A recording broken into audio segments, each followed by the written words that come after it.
Product -2 വരണം, some എത്ര വരണം 1. അപ്പൊ പ്രോഡക്റ്റ് 2 വരുന്നത് -2 വരുന്ന ഏതൊക്കെ 1 × 2 ആണ്. അപ്പൊ പ്രോഡക്റ്റ് നെഗറ്റീവ് ആയതുകൊണ്ട് ഒന്ന് പോസിറ്റീവ് ഒന്ന് നെഗറ്റീവ് വരും. അപ്പൊ 1 × 2 ആണ് നമുക്ക് മനസ്സിലായി, 1 × 2 ആണ്. അല്ലാതെ പ്രോഡക്റ്റ് 2 വേറെ ഒന്നുമില്ല, 1 × 2 ആണ്. അപ്പൊ പ്രോഡക്റ്റ് 2 വരുന്നത് 1 × 2 ആണ്. അപ്പം പ്രോഡക്റ്റ് നെഗറ്റീവ് ആയതുകൊണ്ട് ഒന്ന് പോസിറ്റീവ് ഒന്ന് നെഗറ്റീവ് ആണ്. സമ്മ് പോസിറ്റീവ് ആയതുകൊണ്ട് വലുത് പോസിറ്റീവ്, അപ്പൊ -1 ഉം 2 ആണ്. അപ്പൊ നമുക്ക് റൂട്ട് കിട്ടുന്ന ഏതൊക്കെയാണ്? ഇത് -1 ആണെങ്കിൽ 1 ഉം മറ്റേ ആണെങ്കിൽ എത്രയാണ് -2. ഇതാണ് റൂട്ട് കിട്ടുന്നത്. മറ്റേ ഫാക്ടർ കണ്ടുപിടിക്കുന്നതാണ് -1 ഉം 2 ഉം. അതിന്റെ നേരെ ഓപ്പോസിറ്റ് സൈൻ എടുക്കുക, അപ്പൊ നമുക്ക് റൂട്ട് കിട്ടും. MEC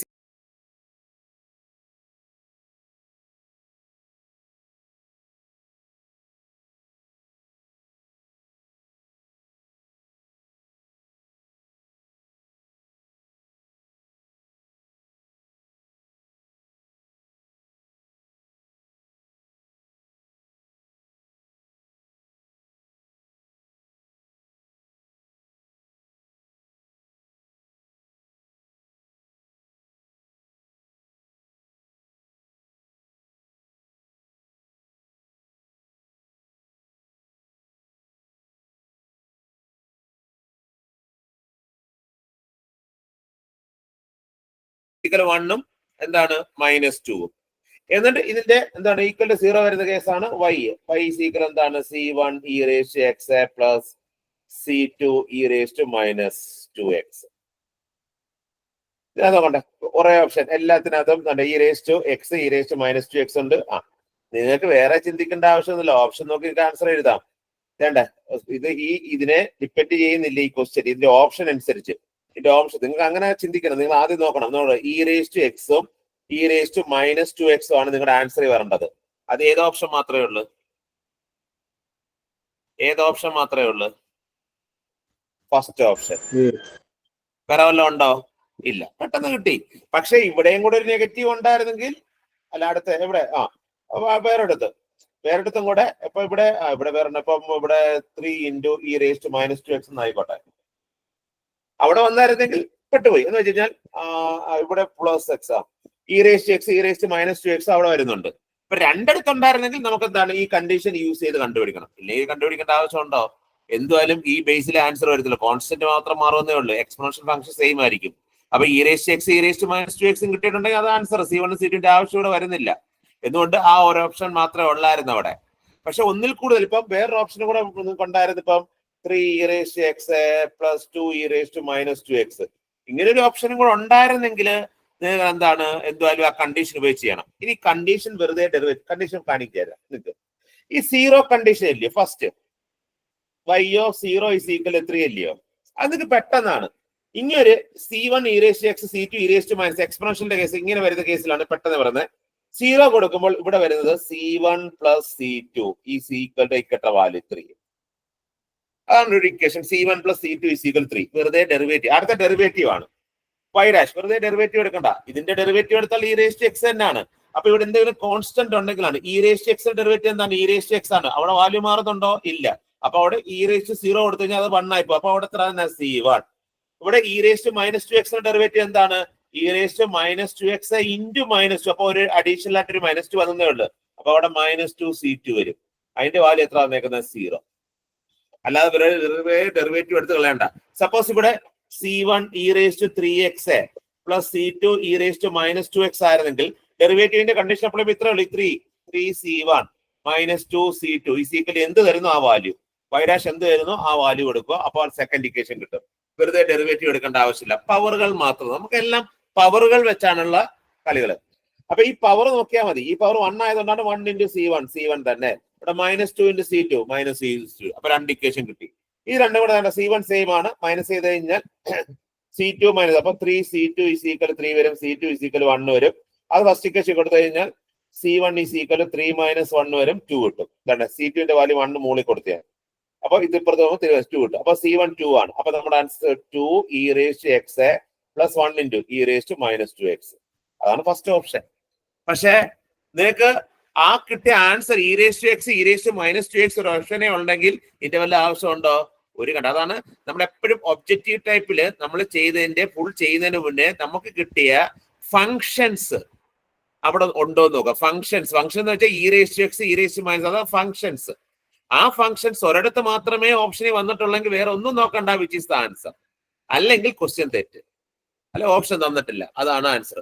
എന്തുവായാലും അത് വരുന്ന ഈ e raise to x e raise to minus 2x വരുന്നേ ആൻസർ വരത്തുള്ളൂ, അല്ലാത്ത ഒരു ഓപ്ഷനും ആൻസർ വരത്തില്ല. അപ്പൊ അതൊന്ന് ശ്രദ്ധിച്ചാൽ മതി. അപ്പൊ നിങ്ങൾക്ക് ഇത് വെറുതെ ഇതൊന്നും ചെക്ക് ചെയ്യേണ്ട ആവശ്യം പോലും വരുന്നില്ല.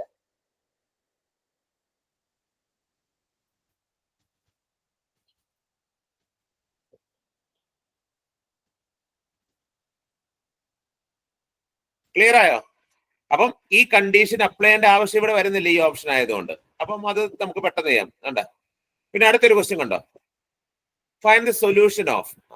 ഓക്കെ, എന്താ find the solution of T square plus, പെട്ടെന്ന് പറഞ്ഞു, M square plus 4 is equal 0, M square is equal -4. എമ്മിന്റെ വാല്യൂ 4ന്റെ റൂട്ട് ഏതൊക്കെയാ, പ്ലസ് ഓർ -2 ആണ്. മൈനസ് ഉള്ളതുകൊണ്ട് ഐ. എപ്പോഴും മൈനസ് എടുക്കുമ്പോൾ റൂട്ട് എടുക്കുമ്പോൾ എന്ത് വരും, ഐ വരും. മൈനസിന്റെ റൂട്ട് എന്താണ്, ഐ. അപ്പൊ M square plus 4 is equal 0, M square is equal -4, M is equal. ഇത് പ്യുവർലി എന്താണ്, പ്യുവർലി ഇമാജിനറി ആണ്. ഇവിടെ ആൽഫ റിയൽ പാർട്ട് ഇല്ല. നമ്മൾ നോർമൽ രീതിയിൽ നമ്മൾ എഴുതിയായിരുന്നു y കാണുന്ന ഇക്വേഷൻ എന്താണ്, e raise to alpha x into C1 cos എന്താണ് beta x plus C2 sine എന്താണ് beta x. Purely imaginary, real part ഇല്ലെങ്കിൽ ഈ പാർട്ട് ഇല്ല എന്ന് വെച്ചാൽ ഇ റേസ് 0 1 ആയി പോകും. അത് എഴുതേണ്ട ആവശ്യമില്ല. പെട്ടെന്ന് നമുക്ക് സൊല്യൂഷൻ എഴുതാം. y ഈക്വൽ, ഇവിടെ y റൈറ്റ് സൈഡ് ഉള്ളത് yc, റൈറ്റ് സൈഡ് ഫംഗ്ഷൻ ഉള്ളത് yp ഉണ്ട് yc ഉണ്ട്. yc ഈക്വൽ ടു ഇത് എഴുതണ്ട, C1 കോസ് ബീറ്റയുടെ സ്ഥാനത്ത് ഐയുടെ വേർഷൻ ആണ് 2x പ്ലസ് ഇവിടെ എയും ബി ആയതുകൊണ്ട് C1 C2 മറ്റി എ കൊടുക്കുക, a cos 2x plus B sine എന്താണ് 2x പ്ലസ് വെറുതെ നമ്മൾ പൈപ്പ് ആണ്. ഇതൊരു കോൺസ്റ്റന്റ് ആണെങ്കിൽ പഠിച്ചു വെച്ചോണേ, കോൺസ്റ്റന്റ് ആണെങ്കിൽ റൈറ്റ് സൈഡിൽ കിടക്കുന്ന കോൺസ്റ്റന്റ് ആണെങ്കിൽ yp എന്ന് പറഞ്ഞാൽ 1 ഡിവൈഡ് ബൈ ഇവിടുത്തെ കോൺസ്റ്റന്റ്. ഇവിടുത്തെ കോൺസ്റ്റന്റ് എത്രയാണ്, 4 of pi. That is the, വെറുതെ ചെയ്യേണ്ട ആവശ്യമില്ല. ഒരു കോൺസ്റ്റന്റ് ആണെങ്കിൽ നിങ്ങളുടെ റൈറ്റ് സൈഡിൽ കിടക്കുന്ന ഫംഗ്ഷൻ കോൺസ്റ്റന്റ് ആണെങ്കിൽ നിങ്ങളുടെ ആൻസർ എന്തായിരിക്കും, 1 ഡിവൈഡ് ബൈ ഇവിടുത്തെ കോൺസ്റ്റന്റ്. അവിടെ 5 ആണെങ്കിൽ 1/5, -5 ആണെങ്കിൽ 1 ഡിവൈഡ് ബൈ -5, പിന്നെ കോൺസ്റ്റന്റ് എടുത്താൽ മതി. അപ്പൊ ഇതിന്റെ ആൻസർ എത്ര കിട്ടി, π/4 പ്ലസ് π/4. ആ ഓപ്ഷൻ ഏതാണോ അതാണ് ആൻസർ. അപ്പൊ കോൺസ്റ്റന്റ് വരികയാണെങ്കിൽ വെറുതെ ചെയ്യേണ്ട ആവശ്യമില്ല, 1 ഡിവൈഡ് ബൈ ആ 4, ആ കോൺസ്റ്റന്റ് വെറുതെ ചെയ്യേണ്ട ആവശ്യമില്ല. ഈ കോൺസ്റ്റന്റ് യഥാർത്ഥത്തിൽ എക്സ്പോണൻഷ്യലിലോട്ട് ആക്കിയൊക്കെയാണ് ചെയ്യേണ്ടത്. നിങ്ങൾക്ക് ഏത് കോൺസ്റ്റന്റ് ആയിക്കോട്ടെ, അതെന്ത് വന്നാലും നിങ്ങളുടെ ആൻസർ എന്താണ്, ആ 1 ഡിവൈഡ് ബൈ അവിടുത്തെ കോൺസ്റ്റന്റ് പൈ. നിങ്ങൾക്ക് എങ്ങനെയാണ് ഇത് ഇവിടുത്തെ കണ്ട ക്വസ്റ്റ്യൻ എന്ത് കാണാനാണ്, പർട്ടിക്കുലർ ഇന്റർവൽ എഴുതാനാണ്. പെട്ടെന്ന് പറഞ്ഞു, 1 ഇവിടുത്തെ കോൺസ്റ്റന്റ്, ഇത് കോൺസ്റ്റന്റ് ആണ്, എക്സ് ആണ് ഫംഗ്ഷൻ, എക്സ് ഇല്ലാത്ത എല്ലാം കോൺസ്റ്റന്റ് ആണ്. അത് കോൺസ്റ്റന്റ് ആയതുകൊണ്ട് എന്താണ്, 1 ഡിവൈഡ് ബൈ ഇവിടുത്തെ കോൺസ്റ്റന്റ് എത്രയാണ്, 9 log 2. That means log 2 divide by 9. കിട്ടിയില്ലേ ആൻസർ? ആൻസർ കിട്ടിയില്ലയോ? അപ്പൊ കോൺസ്റ്റന്റ് വരികയാണെങ്കിൽ ചെയ്യുന്ന മനസ്സിലായല്ലോ. അപ്പൊ കോൺസ്റ്റന്റ് വരികയാണെങ്കിൽ വെറുതെ എക്സ്പോണൻഷ്യലോട്ട് ആക്കേണ്ട ആവശ്യമുണ്ടോ? അപ്പം അവിടുത്തെ 1 ഡിവൈഡ് ബൈ ആ കോൺസ്റ്റന്റ് ഡിവൈഡ് ഇൻറ്റു ലോഗ്, ഇവിടുത്തെ ലോഗ് ആയതുകൊണ്ട് log 2. ക്ലിയർ ആവുന്നുണ്ടോ കോൺസ്റ്റന്റ് കേസ്? ക്ലിയർ ആയോ? നിങ്ങൾക്ക് റിപ്ലൈ തരണം, എനിക്ക് എന്താ സൗണ്ട് ഇല്ലാത്തതുകൊണ്ട് മെസ്സേജ് അയച്ചാൽ മതി ക്ലിയർ ആയിട്ടുണ്ടെങ്കിൽ.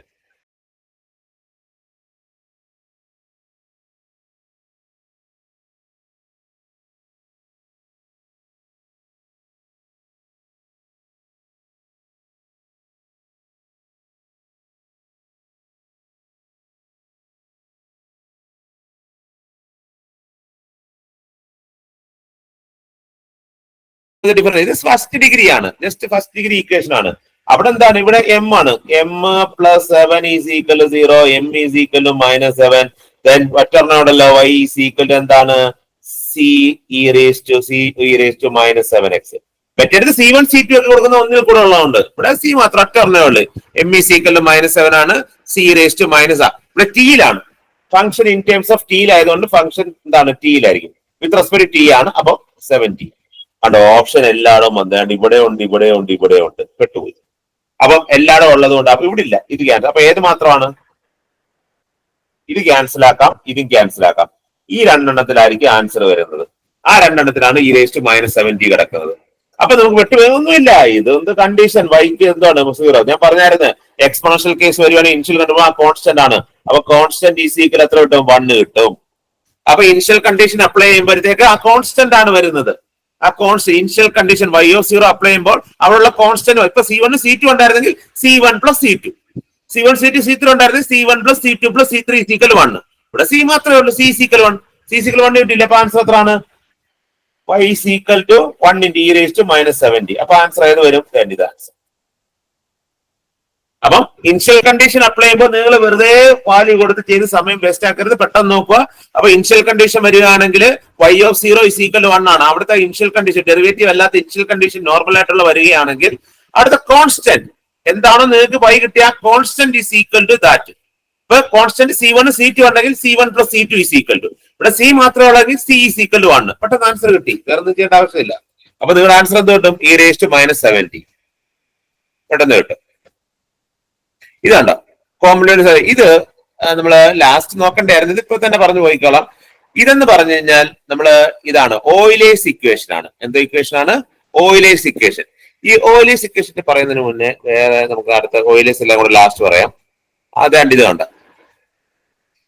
the particular integral of the differential equation d square plus 2d minus 1 is equal to e raised to ax is minus 7/4 e raised to ax. Then the value of a, ഇത് a ആണ്, alpha അല്ല a ആണ്. find the value of a കാണാനാണ്. അപ്പൊ ഇതിന്റെ particular integral എന്ന് പറഞ്ഞാൽ minus 4/7 e raised to ax ആണെന്ന് അവർ പറഞ്ഞിട്ടുണ്ട്. എങ്കിൽ എന്ത് കണ്ടുപിടിക്കാനാണ്? a യുടെ വാല്യൂ കാണാനാണ്. അപ്പൊ ഇതിന്റെ പർട്ടിക്കുലർ ഇന്റഗ്രൽ എന്താണ്? എക്സ്പോണൻഷ്യൽ ആണ്. നിങ്ങൾക്ക് ആൻസർ കണ്ടോ? Answer minus 7/4 into e raised to ax ആണ് ആൻസർ കണ്ടത്. ഇതിന്റെ പർട്ടിക്കുലർ ഇന്റഗ്രൽ a അങ്ങോട്ട് കൊടുത്തേ. ഒരിക്കലും ഇത് 0 വരത്തില്ല. എന്തുകൊണ്ട്? ഇവിടുന്ന് x ഇല്ല. 0 വരുന്ന കേസിലാണ് ഒരു തവണ റിപ്പീറ്റ്, ഒരു തവണ 0 വരികയാണെങ്കിൽ x കൊണ്ട്, 2 തവണ 0 വരികയാണെങ്കിൽ x ഉണ്ട്. ഇതിനകത്ത് x എന്ന് പറയുന്നുണ്ട്. ഇതൊന്നും 0 വരത്തില്ല, ജസ്റ്റ് a അങ്ങോട്ട് കൊടുക്കുക. അപ്പൊ പർട്ടിക്കുലർ ഇന്റഗ്രൽ ആണല്ലോ yp is equal to എന്തായിരുന്നു? 1 divided by കൊടുക്കുമ്പോൾ a square plus 2a minus 1 is c into e raised to ax. ഇത് തന്നേക്കുന്നത് ഈ സീക്വൽ എത്രയാണ്? minus 4/7 e raised to ax. Cut ചെയ്തോളാം. അപ്പൊ ക്രോസ് ചെയ്യാലോ. ക്രോസ് ചെയ്യുമ്പോൾ 7 is equal to, അങ്ങോട്ട് ക്രോസ് ചെയ്യുമ്പോൾ എത്രയുണ്ടാവും? minus 4a square 4 to minus 8a minus 1 into 4 plus a plus 4 7. അപ്പൊ എല്ലാത്തിനും എടുത്ത് ഇപ്പുറത്തുമ്പോ മൈനസ് ഇപ്പുറത്തുമ്പോ പ്ലസ്, ഈ -8 ഇപ്പുറത്തുമ്പോ പ്ലസ് 8a, പിന്നെ 4 ഇപ്പുറത്തുമ്പോ 7 minus 4 എത്രയാണ്? 3 ഈക്വൽ ടു 0. ഇത് സോൾവ് ചെയ്തെടുക്കണം. നിങ്ങൾക്ക് ഈ സെക്കൻഡ് ഡിഗ്രി ഇക്വേഷൻ സോൾവ് ചെയ്യാൻ വേറൊരു മെത്തേഡ് ഞാൻ കാണിച്ചു തരാം. എന്നാലും നോട്ടെ. ഇതിന്റെ പ്രോഡക്റ്റ് നമ്മൾ നോക്കുന്നത് ഇതിന്റെ രണ്ടിനും കൂടെ പ്രോഡക്റ്റ് നോക്കാം. പി എന്ന് പറഞ്ഞാൽ ഈ കോഎഫിഷ്യന്റ് 1 അല്ലെങ്കിൽ അതിന്റെ പ്രോഡക്റ്റ് നോക്കാം. 4 into 3 എത്രയാണ്? 12. സം ഇത് തന്നെ, സം മാറത്തില്ല, സം ഇത് 8. അപ്പൊ പ്രോഡക്റ്റ് 12ഉം സം 8ഉം വരുന്ന ഏതൊക്കെയാണ്? 2 6 കാണുമ്പോൾ അറിയാം. പ്രോഡക്റ്റ് 12 എന്ന് പറയുന്നുണ്ട്, 1 into 12 ഉണ്ട്, പക്ഷെ സം 8 വരത്തില്ല. പിന്നെ 4 into 3 ഉണ്ട്, സം 8 വരുന്നില്ല. പക്ഷെ 2 into 6 പ്രോഡക്റ്റ് നോക്കിയാൽ പ്രോഡക്റ്റ് വരുന്ന ഏതെന്നോ അതിന്റെ സം 8 വരുന്ന നോക്കിയാൽ 2 6 ആണ്. അപ്പൊ ഇവിടുത്തെ ഫാക്ടേഴ്സ് സ്പ്ലിറ്റ് ചെയ്യേണ്ട ഇത് ഇവിടെ കോഎഫിഷ്യന്റ് ഇതല്ലാത്തതുകൊണ്ട് ഇങ്ങനെ എഴുതാൻ പറ്റില്ല. കോഎഫിഷ്യന്റ് ഇല്ലാത്തതുകൊണ്ട് ഇതിന്റെ നെഗറ്റീവ് എഴുതരുത് കേട്ടോ. കോഎഫിഷ്യന്റ് 1 ആയിട്ടുള്ള കേസിലാണ് നമ്മൾ റൂട്ട് കിട്ടുന്നത്. ആ ഫാക്ടറിന്റെ നെഗറ്റീവ് എഴുതാൻ പറഞ്ഞു. ഇതിനെ സ്പ്ലിറ്റ് ചെയ്ത് തന്നെ കണ്ടുപിടിക്കണം. അപ്പൊ 4a square plus 2a plus 6a, ആ 8നെ മാറ്റുക, പ്ലസ് 3 ഈക്വൽ ടു 0. ഇവിടുന്ന് 2a കോമ എടുത്താൽ 2a ഇൻറ്റു a പ്ലസ് 1. ഇവിടുന്ന് 3 കോമ എടുത്താൽ എന്താണ്? 2a plus 1. ഇത് രണ്ടിടത്ത് എന്തുണ്ട് കോമൺ ആയിട്ട്? 2a പ്ലസ് 1 കോമൺ ആണ്. 2a പ്ലസ് 1 വെളിയിൽ എടുത്തിട്ടുണ്ടെങ്കിൽ ഇവിടെ എന്ത് കിട്ടും? ബാക്കി 2a പ്ലസ് 3 ഈക്വൽ ടു 0. അപ്പൊ എന്താണ്? 2 ഈക്വൽ ചെയ്യുമ്പോൾ 2a is equal to -1 വരും, a is equal to -1/2. 2a is equal to -3 വരും, a is equal to -3/2. അപ്പം എയുടെ വാല്യൂ -1/2 -3/2 ആയിരിക്കും. -1/2 -3/2. അപ്പൊ ഇത് നോർമൽ രീതിയിൽ സെക്കൻഡ് ഡിഗ്രി ഇക്വേഷൻ സോൾവ് ചെയ്യുന്ന മെത്തേഡ് ആണ് സ്പ്ലിറ്റിംഗ് ദ മിഡിൽ ടേം എന്ന് പറഞ്ഞു. സ്പ്ലിറ്റിംഗ് ദ എന്താണ്? മിഡിൽ ടേം ഉപയോഗിച്ച് സ്പ്ലിറ്റ് ചെയ്യുന്നത്. ഞാൻ വേറൊരു ടെക്നിക്ക് കാണിച്ചത്. ഇത് ഇപ്പൊ നിങ്ങൾക്ക് 4a square നിങ്ങൾക്ക് ടെക്നിക്ക് അത് കിട്ടിയാൽ മാത്രമേ ടെക്നിക്ക് യൂസ് ചെയ്യാവുള്ളൂ. ടെക്നിക്ക് യൂസ് ഇവിടെ എന്ത് കിടക്കുന്നത്? 4. ഈ രണ്ട് വാല്യൂ വെച്ച് നമുക്ക് എഴുതാൻ പറ്റും. 4നെ നമുക്ക് 2a രണ്ടായിട്ട് 2a പ്രൊഡക്റ്റ് ആയിട്ട് എഴുതണം. 4നെ നമുക്ക് എന്ത് എഴുതാം? 2 into 2 എന്ന് എഴുതാം. 2a. ഇപ്പൊ 2a into 2a ഇല്ലയോ? 4a². ഈ 3a 1 3. ജസ്റ്റ് മനസ്സിലാക്കാൻ 4a² നടുക്കട കൊടുക്കട്ടെ, മറന്നത് പിന്നെ 4a² 2a എന്ന് എഴുതാം. മറ്റേത് 1 × 3 ആണ്. നിങ്ങൾ ഇനി ക്രോസ് ചെയ്യുക, ഇങ്ങോട്ട് ക്രോസ് ചെയ്യുക. 2a × 1 എത്രയാണ്? 2a. ഇങ്ങോട്ട് ക്രോസ് ചെയ്ത് 2a × 3 എത്രയാണ്? 6a. നടുക്ക് എന്ത് വരേണ്ടത്? 8. ഇത് രണ്ടോട് കൂട്ടുമ്പോ ഇല്ലയോ? അപ്പൊ ഇതും പോസിറ്റീവ്, ഇതും എന്താണ്? പോസിറ്റീവ്. ഇവിടെയും പ്ലസ്, ഇവിടെയും പ്ലസ്. അപ്പൊ നിങ്ങളുടെ ആൻസർ എന്ന് പറഞ്ഞു കഴിഞ്ഞാൽ ഈ കിടക്കുന്നുണ്ട് 2a. നിങ്ങൾക്ക് ഫാക്ടർ വരുന്നതെന്ന് പറഞ്ഞാൽ ഒരു ഫാക്ടർ 2a + 1, അതിനെ 0 ടിക്കറ്റ് ചെയ്യുക. അടുത്ത ഫാക്ടർ എന്താണ്? 2a + 3, അതിനെ 0 ടിക്കറ്റ് ചെയ്യുക. അപ്പൊ എയുടെ വാല്യൂ ഇപ്പുറത്ത് -1/2 ഇവിടെ എയുടെ വാല്യൂ എത്രയാണ്? -3/2. അപ്പൊ എങ്ങനെ ചെയ്ത് ഇത് നോക്കിയാൽ എങ്ങനെയാണ്? ഈ 4a² 2a 2a എന്ന് എഴുതി, 3a 1 × 3 എന്ന് എഴുതി. ഇനി ക്രോസ് ചെയ്യുക. ഇങ്ങോട്ട് മൾട്ടിപ്ലൈ ചെയ്യുമ്പോൾ 6a വരും, അങ്ങോട്ട് മൾട്ടിപ്ലൈ ചെയ്യുമ്പോൾ 2a വരും. ഇനി ഞാൻ ഇവിടുത്തെ സാധനം നോക്കേണ്ടത് ഇത് 8a ആണ് വരേണ്ടത്. 8a വരണമെങ്കിൽ 2a 6a കൂടെ ആഡ് ചെയ്യണം. രണ്ട് പോസിറ്റീവ് ആയിരിക്കണം. അപ്പൊ ഇതും പോസിറ്റീവ് ആയിരിക്കണം, ഇതും പോസിറ്റീവ് ആയിരിക്കണം. രണ്ട് പോസിറ്റീവ് ആണെങ്കിൽ ആഡ് ചെയ്താലേ. ഇപ്പൊ ഇത് രണ്ട് നെഗറ്റീവ് ആയിരുന്നെങ്കിൽ എന്തായാലും ഇവിടെ നെഗറ്റീവ്, ഇവിടെ നെഗറ്റീവ് വന്നേനെ. സപ്പോസ് ഇപ്പൊ ഇത് സപ്പോസ് ഇവിടെ നമുക്ക് -4a വരേണ്ടത്. നമുക്ക് -4a ആയിരുന്നെങ്കിൽ ഇവിടെ എന്താണ്? പോസിറ്റീവ്, ഇവിടെ എന്താണ്? നെഗറ്റീവ്. അപ്പൊ ഇത് പ്ലസും ഇതെന്താവും? മൈനസും. അത് നോക്കിയാണ് നമ്മൾ ഐഡന്റിഫൈ ചെയ്യുന്നത്. എങ്ങനെയാണ്? ഏത് സം എടുക്കുമ്പോഴാണ് നറുക്കലത്തെ കിട്ടുന്നതിന്റെ. അപ്പം അത് വെച്ച് കഴിയുമ്പോൾ ഇതൊരു ഫാക്ടർ, 2a + 1 ഒരു factor, 2a + 3 is the another factor. അതല്ലേ കിട്ടിയത്? 2a + 1 2a + 3. ഇത് സ്പ്ലിറ്റിംഗ് ദ മിഡിൽ ടൈം ഉപയോഗിക്കാതെ മറ്റൊരു ട്രിക്കാണിത്. ഇത് ക്വാഡ്രാറ്റിക് സോൾവ് ചെയ്യുന്ന ഒരു ട്രിക്ക് പറഞ്ഞു തന്നെയാണ്. ആ 4a² 2a 2 എന്ന് എഴുതാൻ 3a 1 ചെയ്ത് പഠിച്ചു കഴിഞ്ഞാൽ നമ്മൾ ബൈ ഹാർട്ട് ചെയ്യുന്നതിനെക്കാളും നല്ലത് പ്രാക്ടീസ് ചെയ്തിട്ടുണ്ടെങ്കിൽ പെട്ടെന്ന് എഴുതാം. പെട്ടെന്ന് നിങ്ങൾക്ക് എഴുതി പോകുന്നേ ഉള്ളൂ. അപ്പൊ അതിനെ 2a 2 എന്ന് എഴുതുക, 1 1 എഴുതുക. ക്രോസ് ചെയ്യുമ്പോഴത്തേക്ക് 6 മറ്റേ 2 വരും. സം 8 വരണം. 8 വരണം, രണ്ട് പോസിറ്റീവ്. അപ്പൊ 2a + 1 2a + 3 ആണ്. അപ്പൊ a കാണാൻ എന്താണ്? +1. അപ്പൊ -1 ആവും. 2 കൊണ്ട് വരുമ്പോൾ -1/2. മറ്റേ എന്താണ്? -3/2. ഇത് ചെയ്യുക. ഇതാണ് എന്തിന്റെ വാല്യൂ വരുന്നത്? എയുടെ വാല്യൂ വരുന്നത്.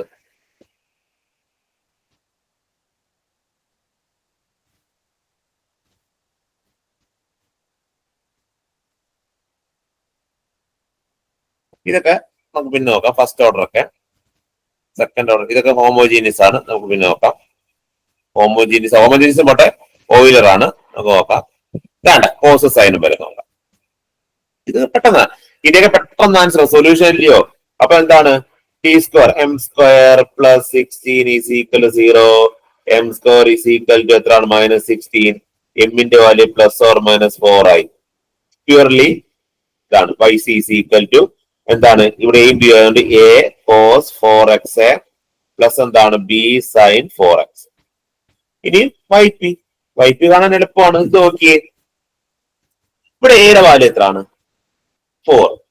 ഈ 4 ഇതിനകത്ത് കൊടുക്കാൻ എന്ത് സംഭവിക്കും? അപ്പം കോസോ സൈന മാത്രം നമ്മൾ കൊടുക്കുന്നത് d² -a² ആണ്. അപ്പൊ -a², എയുടെ 4 ആണ്. 4ന്റെ സ്ക്വയർ എത്രയാണ്? 16 ആണ്. നിങ്ങൾ നോക്കിയാൽ മതി. അപ്പൊ d² -16 വലിച്ചു വലിച്ചേട്ടാ നോക്ക്. അപ്പൊ ഇവിടെ 4 ആണ്. ഈ ആംഗിൾ ഇത് നോക്കിയാൽ ഇവിടെ ഈ എക്സിന്റെ കോഎഫിഷ്യന്റ് വെച്ചാണ് നമ്മൾ എല്ലാം ചെയ്തത്. എക്സിന്റെ കോഎഫിഷ്യന്റ് 4 ആണ്. അതിന്റെ സ്കോർ എത്രയാണ്? 16 ആണ്. അതിന്റെ സ്കോർ എത്രയാണ്? 16. അപ്പം 16. അപ്പൊ d² നമ്മൾ എന്ത് കൊടുക്കും? -16. ഇതെന്തായിപ്പോ? 0 ആയിപ്പോ. അപ്പൊ 0 ആകുമ്പോൾ നമ്മൾ ചെയ്യുന്ന എന്ത് വരുന്നത്? കൊടുക്കുമ്പോൾ മുകളിൽ x കൊണ്ട് മൾട്ടിപ്ലൈ ചെയ്ത് താഴെ ഡെറിവേറ്റീവ് എടുക്കുക. t² ഡെറിവേറ്റീവ് എന്താണ്? 2d. ഇനി എന്താണ്? cos 2x. ഇനി ഈ ഡെറിവേറ്റീവ് ആണെങ്കിൽ 1/d എന്ന് പറഞ്ഞാൽ integral with respect to x ആണ്. പഠിച്ചോണം. ഈ ഡെറിവേറ്റീവ് ആണെങ്കിൽ integral with respect to x ആണ്. അപ്പൊ ഈ x/d ഇതിനെ മാറ്റുക. നമ്മൾ x/d മാറ്റി 1/d ഓഫ് കോസ് ആണ്. അപ്പൊ കോസിന്റെ ഇന്റഗ്രൽ ആണ്. കോസിന്റെ ഇന്റഗ്രൽ എന്താണ്? സൈൻ. അപ്പൊ cos 2x ഇന്റഗ്രൽ എന്താണ്? sin 2x. അപ്പൊ എപ്പോഴും ഇന്റഗ്രേറ്റ് ചെയ്യുമ്പോൾ ആംഗിൾ എന്താണോ കിടക്കുന്നത് അത് x അല്ലെങ്കിൽ അതിന്റെ ഡെറിവേറ്റീവ് കൊണ്ട് എന്ത് ചെയ്യണം? ഡിവൈഡ് ചെയ്യണം. അപ്പൊ ആൻസർ എന്ത് കിട്ടി? x sin 2x ബൈ എത്രയാണ്? 4. ഈ രണ്ടും കൂടെ സം വരുന്നത് ഏതാന്ന് നോക്കിയാൽ മാത്രം മതി. ഏതാണ്? a cos b ഉണ്ട്, പക്ഷെ പർട്ടിക്കുലർ ഇന്റർവൽ ഇതല്ല. അടുത്ത a cos 4x b sin 4x x/8.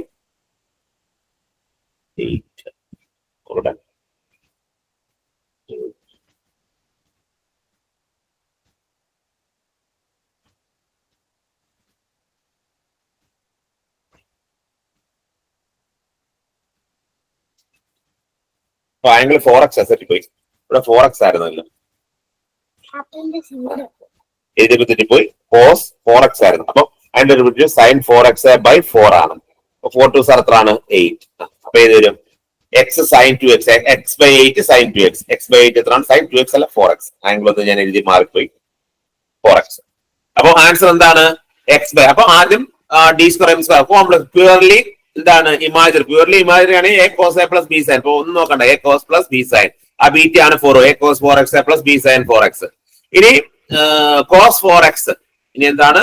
ആ കോസ് 4 അവിടെ ഡി സ്ക്വയറിന് കൊടുക്കുമ്പോൾ ഡി സ്ക്വയറിന് മൈനസ് എ സ്ക്വയർ ആണ്. അപ്പൊ മൈനസ് 16 കൊടുക്കുമ്പോൾ അത് 0 ആയി പോകും. 0 ആയി പോകുമ്പോൾ എന്താണ്? X divide by derivative 2d into cos 4x. 1/d എന്ന് വെച്ചാൽ ഇന്റഗ്രൽ ഓഫ് കോസ് 4x ആണ്. സൈൻ 4x ബൈ 4 വരും. അപ്പൊ X by 8 into sine 4x. രണ്ടിന്റെ സം എടുക്കുമ്പോഴത്തേക്ക് എന്ത് വരും? ഇത് കിട്ടും. അപ്പം ഇത് മനസ്സിലായോ?